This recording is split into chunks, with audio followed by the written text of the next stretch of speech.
So my name is Dawn Nickel, and my pronouns are she, her, and I am living in beautiful Victoria, British Columbia.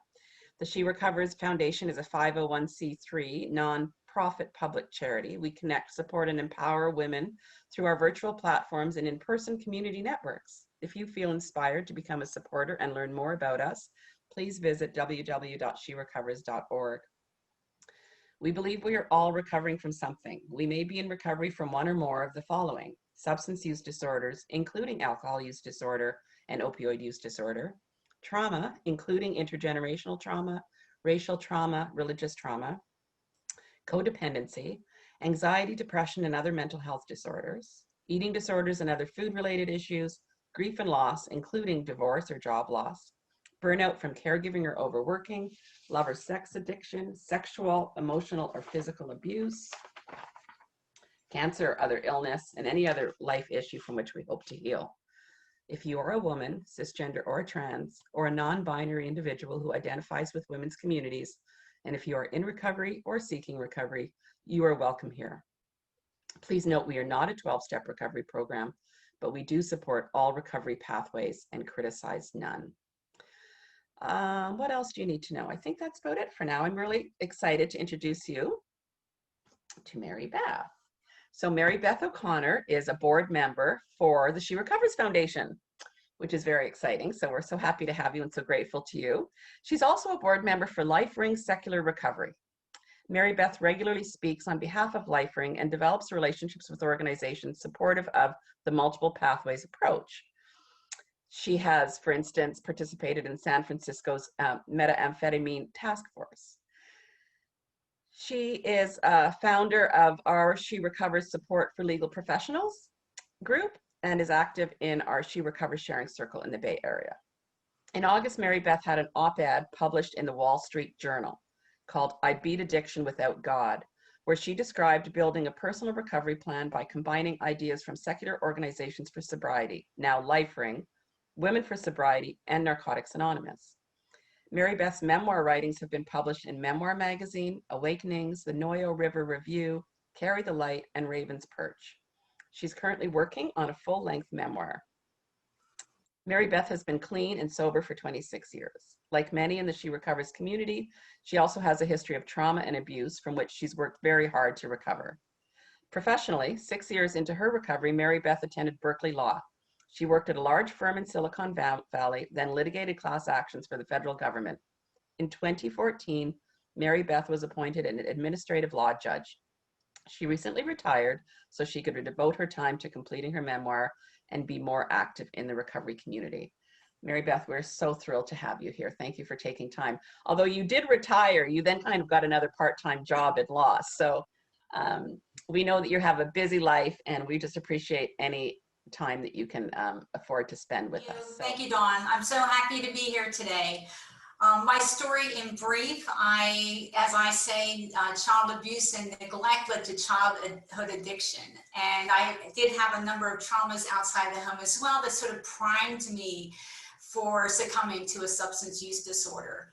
So I started drinking at age 12, then pot, then pills, then acid, and found my drug of choice, methamphetamine, when I was 16. I was actually a full-blown addict by the time I graduated high school.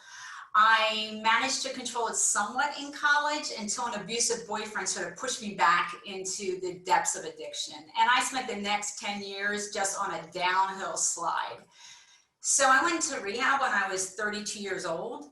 No confidence at all that I would be able to stay clean and sober, but I really needed to try. My life was pretty destroyed.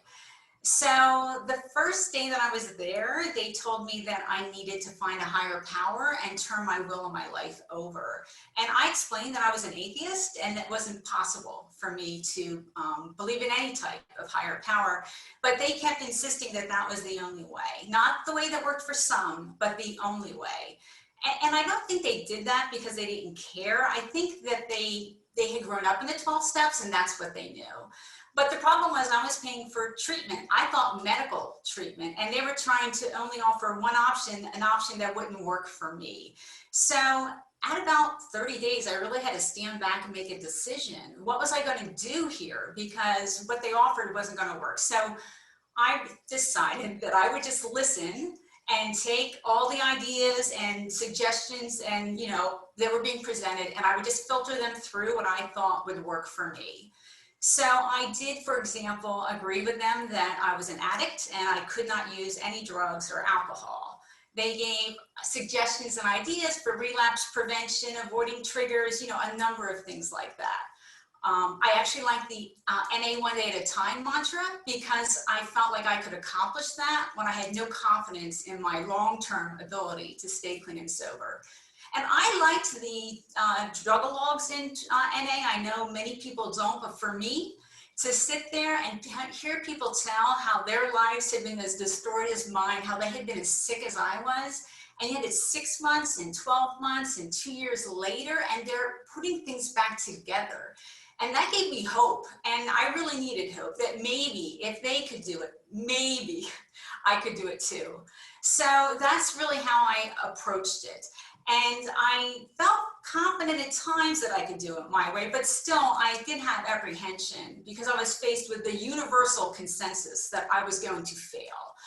So at about 6 months, I went to the library because it was 1994 and there was no internet. I found first Women for Sobriety, and I remember going to my first meeting and introducing myself. I'm Mary Beth, and I'm a competent woman, and that just felt so powerful to me. And I enjoyed the meetings. The focus was on the ability of women to build a strong recovery if they would sort of release their past and take control of their life. I then found SOS, which is LifeRing's parent. LifeRing broke off about 20 years ago, and I'll talk in more depth about LifeRing in a minute, but some of the fundamental ideas are mutual support, rational decision-making, and each addict's responsibility for her own recovery. I also found rational recovery, which sort of evolved into SMART, and at the time their focus was on willpower or free will and relapse prevention. So I synthesized a lot of these different ideas, and I really started thinking about how I could develop the capable parts of myself. I thought about who I used to be. Like I remembered that I had done well in school, and I thought that perhaps my brain and my analytical thinking could assist me in my recovery. I listened to the ideas about building a support group, and I followed through with those. And I grew sort of stronger and stronger, right? For the first 18 months, I did something every day for my recovery. I went to one of my meetings or I went to therapy. And then I started to sort of taper down. And at 3 years, I really felt like my brain had been rewired, like not using was my new normal. I don't want to make it sound like this was like, straight up the mountain, it was not at all. I had a lot of concerns about getting clean and sober at 32. I felt like I had wasted opportunities, wasted my life. I worried my 16-year addiction was going to, prevent me from doing a lot of things I might want to do. I tended to overreact to criticism, especially with work. So there were definitely challenges that had to be done, but at 3 years, I really felt strong in my recovery, and for me, the fight was over. As Dawn mentioned, I've had a lot of success in professionally, retired judge and all that, but also personally, right? I'm in a good marriage. I have friends and family, and I'm able to participate. So in LifeRing terminology, what I did was I built a personal recovery plan, and over time, my sober self dominated my addict self. So LifeRing is founded on, the premises are around the 3 S's. So the first S is sobriety. Of course, LifeRing teaches to be successful, your number 1 priority needs to be your sobriety. And that means clean and sober from alcohol and all drugs, except as medically indicated and taken as prescribed. And that includes medication for substance use disorder. That medication is consistent with LifeRing philosophy. LifeRing believes it's actually just not only attainable to be abstinent, but it's really safer, and it's really less work in the long run to be completely abstinent than to try to moderate, which is almost certainly going to fail. So LifeRing teaches that your substance use disorder is not a character defect, and it's not sort of a certain personality that becomes addicted. I think we've all met many different personalities in our sobriety. And LifeRing does not believe that you need to bottom out. It's actually beneficial if you can to do an early intervention, because then there's less damage. LifeRing also talks about substance use disorder as being partly habit. So one of the techniques is to just build good habits over time that will encourage your sobriety. And in that LifeRing meeting, any slips or relapses are openly discussed. It's a learning opportunity. How did that happen? What could you learn from that? So that next time, hopefully you'll be able to avoid it. LifeRing's second S is secularity. So LifeRing believes that out of respect for all faiths and none, there is no religion in the meetings. So you can have your LifeRing respects your personal, religious, or spiritual beliefs or lack thereof, but takes a secular approach to recovery. If anyone has any concerns about that, I will mention that Sarah Seymour about 2 years ago came out with a study, the first that I know of that compared different programs. She looked at AA, LifeRing, SMART, and WFS, and the efficacy rate was similar for all of them. LifeRing believes what's important is that you get to choose, that you hopefully are making the choice after being presented with the many options that are available to you. And that's also consistent with the National Institute of Drug Abuse, which talks about there is no one treatment that's going to work for everyone. So the third S is self-empowerment. LifeRing believes that your recovery is based on your own motivation and your own efforts. You are responsible for your recovery and to build the personal recovery plan from multiple sources, whether it's readings or books. I mean, it's your job sort of to listen, to read, to attend, to think, whatever you need to help you move forward. And LifeRing doesn't believe that you're powerless, rather that it's a fight. Okay, LifeRing talks about it's sort of a conceptual idea that for most of us, there's an addict self and a sober self, right? And the addict side of us wants to keep using. But more than that, the addict side wants to keep you miserable. Because if you're miserable, you're going to keep using, right? So when you're faced with choices and decisions, the addict self is going to sort of push you to make the decision that's going to create the most chaos, the most harm, the most misery, because then you will keep using. But for most of us, even in the depths of our addiction, there is a sober self. There is a part of us that wants to get clean and sober, that wants to live a healthy life, that wants to be who we were meant to be. And that the goal of recovery in LifeRing terminology is to build up the sober self so that the sober self can grow. And so in all decisions that you face, both large and small, you can help strengthen that sober self by making the good choice, the choice that's going to benefit you toward becoming on the path of being clean and sober and of moving forward and recovering. So it's a fight, right? It's a fight. And over time, those good choices and those efforts of you can have your sober self will get bigger and bigger and the addict self smaller and smaller. And that's what recovery is, that the sober self can basically win the fight.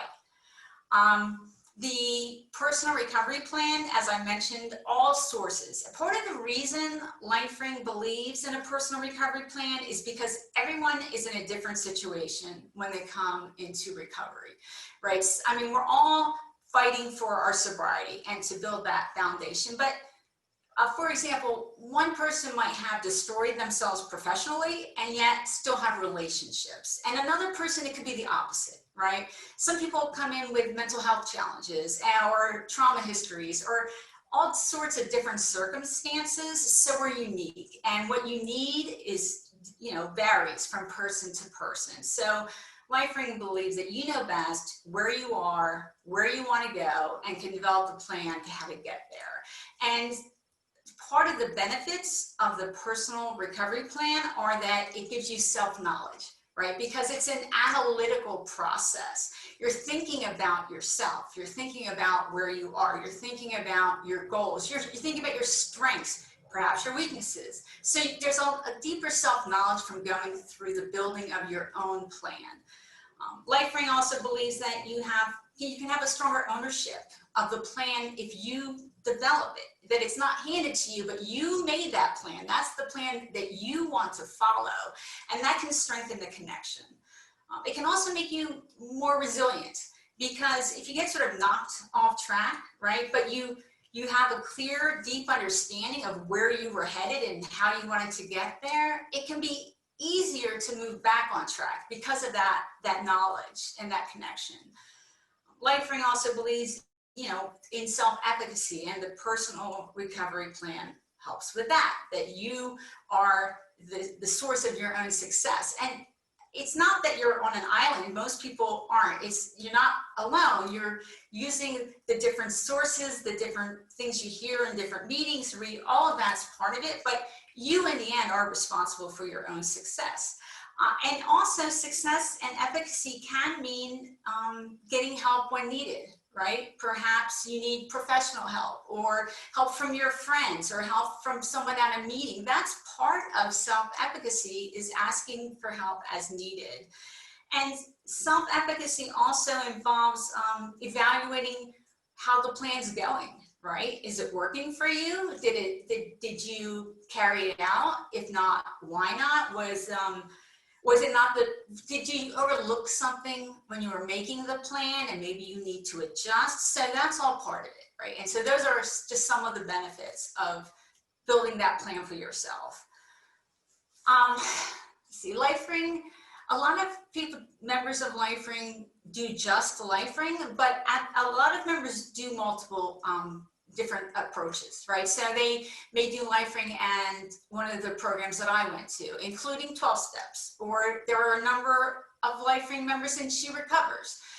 They may do other programs. They may be in an IOP or therapy or aftercare. All of that is consistent with LifeRing. We encourage our members to seek help, information, ideas from whatever source. LifeRing meetings, the goal is for the group to help strengthen your sober self, to help you strengthen your sober self. So LifeRing meetings aren't intended to be really large, because everyone is to have the opportunity to share. It's really the group's sort of responsibility to look around and see how many people are here today, how much time is fair for me to take. But also, there's sort of a natural dynamic. People with longer time who don't sort of have a hot button issue might see, okay, it's larger today. I'll take just a minute or two, so that the new people, or, somebody looks distressed, that they have enough time. And in a LifeRing meeting, there's actually crosstalk. So members talk directly to each other. They can share ideas, ask questions, provide suggestions. It's the individual's responsibility to filter all of those ideas, right? So part of your personal recovery plan is to decide which of those ideas to accept or reject or modify. But it's still a good source of different information and different approaches that people have taken. In a LifeRing meeting, drugs and alcohol are all together. We don't distinguish, which is consistent with the science of substance use disorder.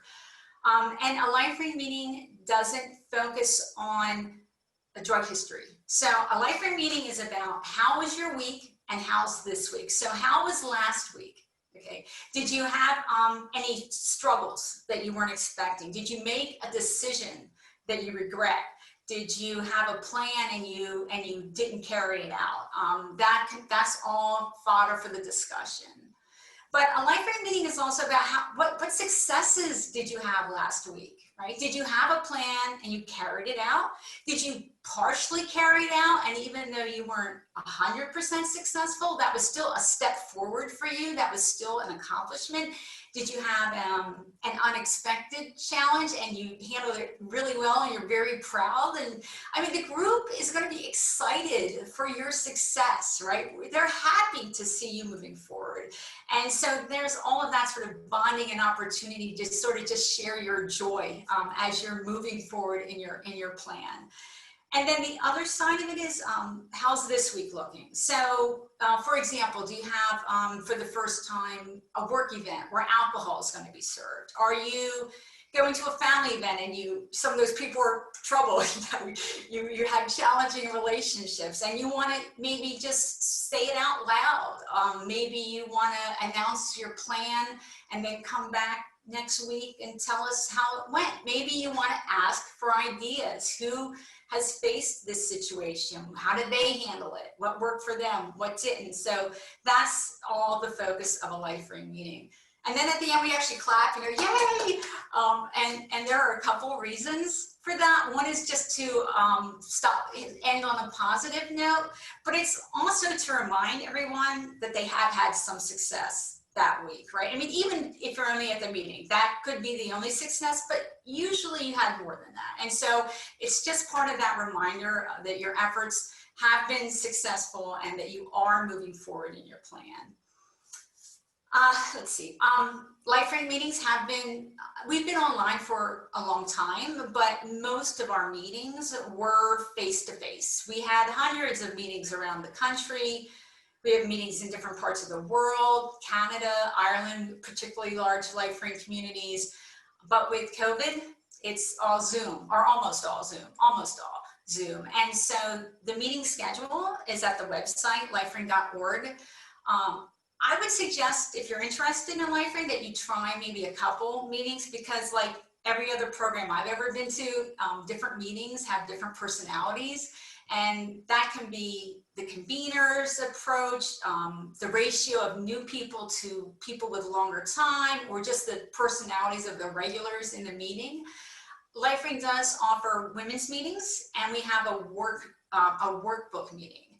So speaking of that, we have several books. They're all available on Amazon. We have our basic text is called Empowering Your Sober Self.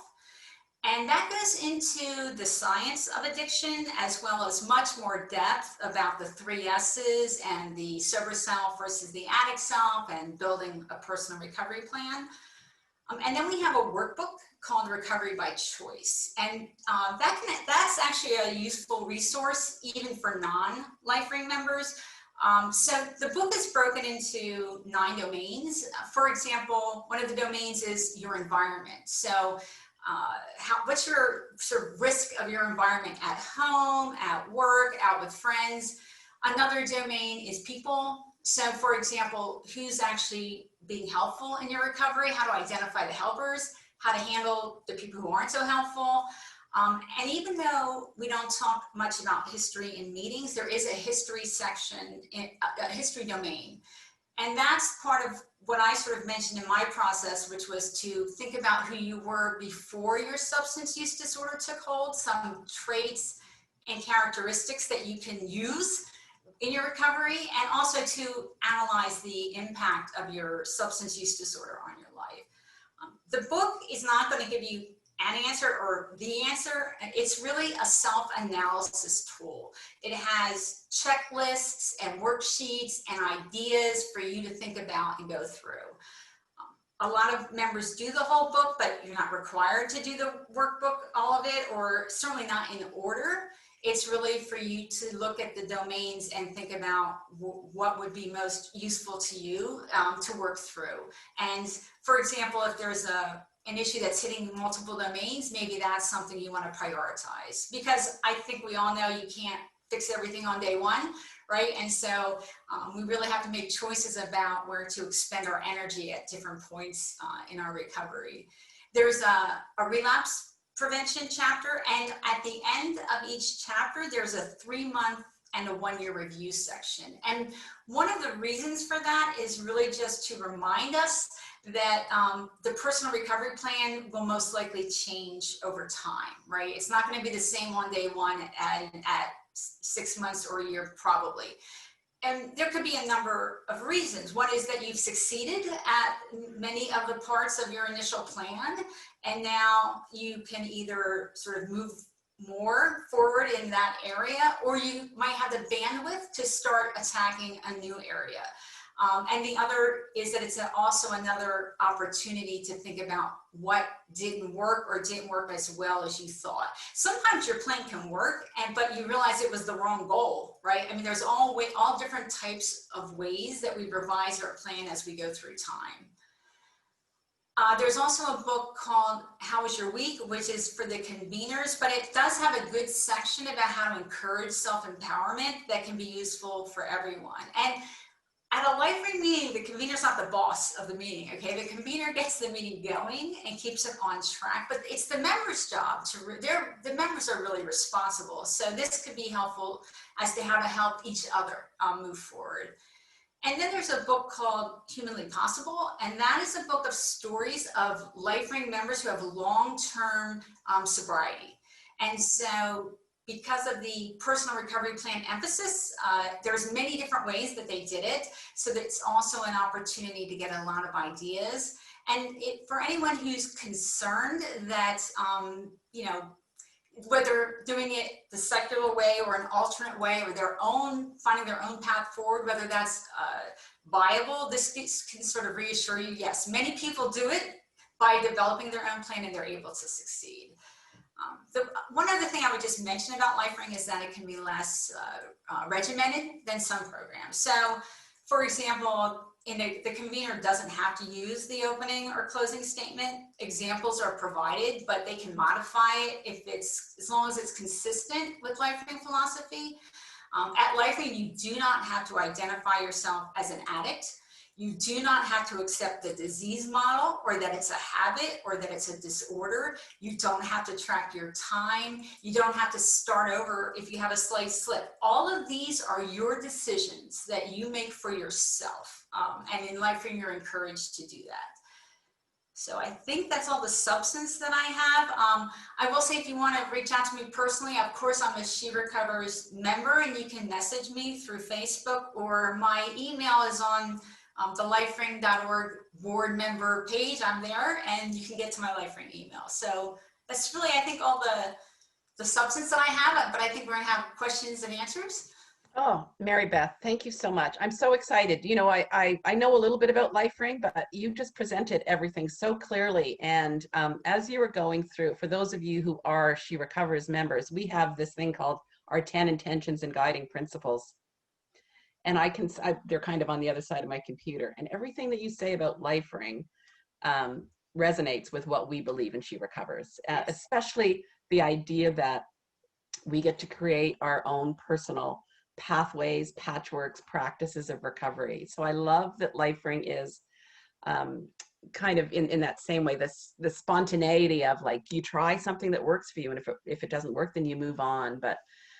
And yet you also have this wonderful, the workbook, the Recovery by Choice, sounds like something that is really helpful.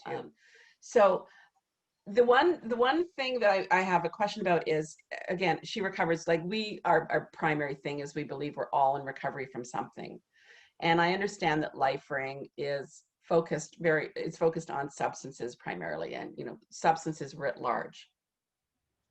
Are there members, but we've been doing this for a long time. For many of us, we know once we get our sober self, or our recovery self, or our true self, whatever it is that's running the show, there's still behaviors and other issues that we need support for. So do LifeRing members continue to talk about those outside issues, beyond substances, or are addictive behaviors all part and parcel of what the organization believes is fair game for discussion?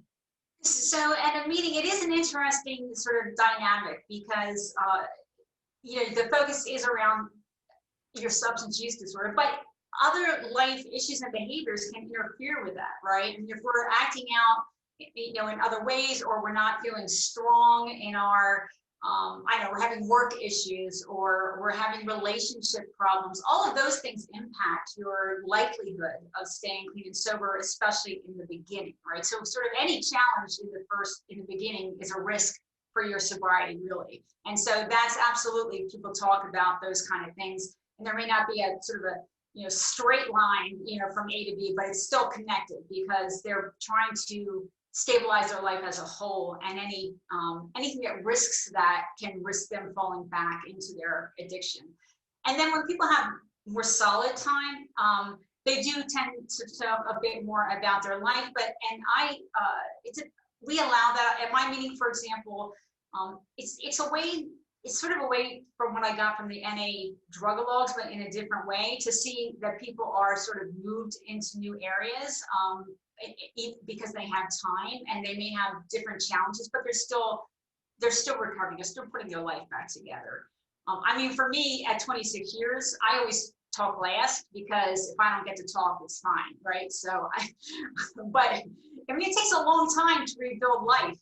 And even, I'm not saying I'm perfectly, as I say, I'm mostly recovered. Okay, so, but yes, people talk about all areas of their life: work, relationships, family. Some people have mental health issues. They'll talk about the interplay of the mental health challenges and their substance use disorder, those kind of things.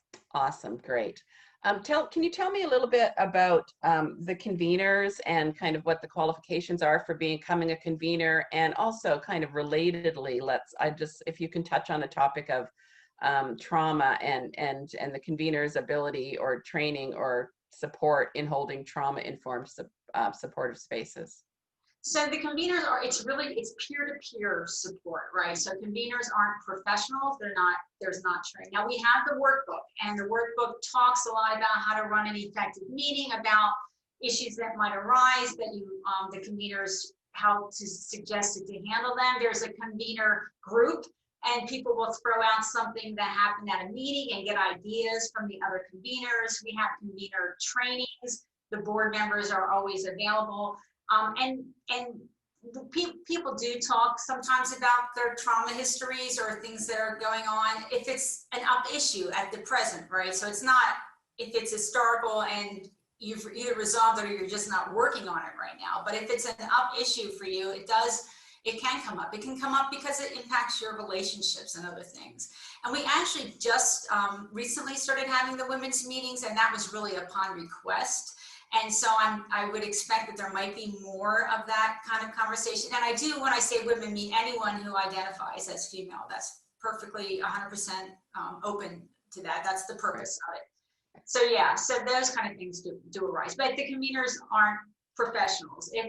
If they feel that more is needed, people will say, hey, I went to therapy. People talk about their own personal process. Oh, I had a trauma history. I went to individual therapy. I found it useful. And we're not telling again what to do. It's just more like, here's what worked for some other people.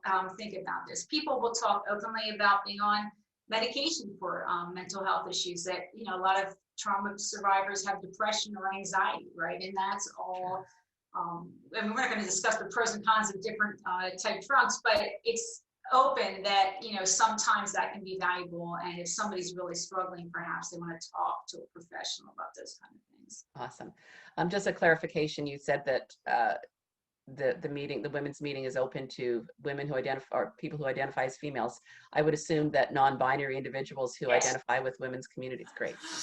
Question from one of our Facebook viewers: Can a person who has an eating disorder attend and use LifeRing as a recovery pathway? So if, and this comes up, the other question I get about this is about gambling. Often people will say to me, what if somebody has a gambling issue? So if you have a substance use disorder and you also have an eating disorder or a gambling problem, or anything else that's really interfering, right? I don't know, too much internet, video games, all of those kind of things, the people with a substance use disorder who have those other challenges are welcome to speak about them, because it's related to their recovery and they're living a healthy and full life. If you only have those other issues, then LifeRing would not be the best fit for you. So hopefully that's clear. But if you have them and you're also struggling with substance use disorder, you're absolutely open to talking about them. Yeah. Well, I'll say a couple things to that. One is that the most recent data I saw is that if you get 5 years, approximately 85% will never pick up again. Okay, so that's a very high number. The other thing is that when I was an administrative law judge, I actually saw a lot of medical records, and the doctors would write in remission for people who had long-term recovery. And to me, that is an appropriate term.